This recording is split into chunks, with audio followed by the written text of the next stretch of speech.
একটা ছোট গ্রাম। সেখানে বাস করতেন হাজী সাহেব ও তার স্ত্রী রহিমা বেগম। তাদের ৩ সন্তান, বড় ছেলে জামিল, মেজ ছেলে কামরুল আর ছোট মেয়ে তাসমিনা। ছোট ভাই বোন দুজনই ছিল বাবা মায়ের আদরের ধন। আর জামিল?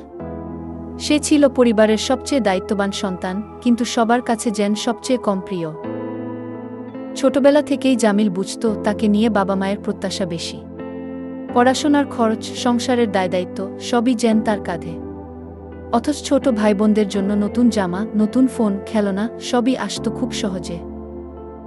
জামিল কোনো অভিযোগ করত না, কারণ তার মনে ছিল আমি বড়, তাই আমার দায়িত্বও বড়। সময় এগোতে থাকল। বাবা অসুস্থ হলে তার পাশে সারাদিন সারারাত থাকত জামিল।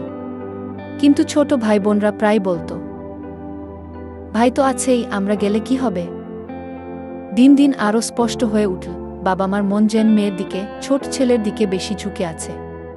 তারা সব জমিজমা ছোট সন্তানদের নামে লিখে দিলেন। জামিলের জন্য কিছুই রইল না।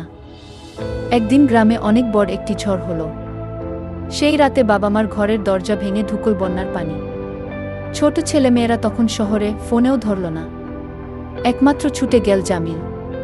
কাদামাটি ভিঙে বাবা মাকে কাঁধে তুলে নিরাপদ জায়গায় নিয়ে গেল।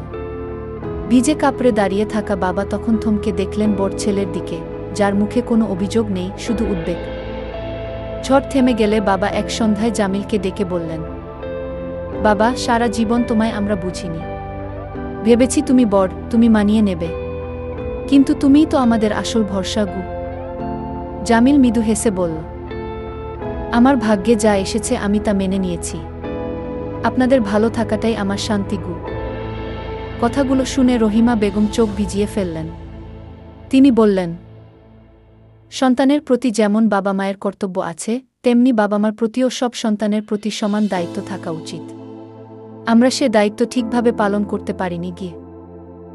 এরপর থেকে বাবা মা বুঝলেন, প্রিয় হওয়ার মানে শুধু আদর নয়, দায়বদ্ধতাও। তারা ছোটদেরও জানালেন, পরিবারে বড় ছোটের ভেদাভেদ করলে পরিবার কখনো সুন্দর হয় না গিয়ে। অবশেষে ছোট ভাই বোনরাও বুঝল জামিলের ত্যাগের মূল্য। তারা ভাইয়ের কাছে ক্ষমা চাই। আর জীবনের সবচেয়ে বড় প্রাপ্তি হিসেবে জামিল পেল ভালোবাসার সেই স্থান, যা সবসময় তার প্রাপ্ত ছিল।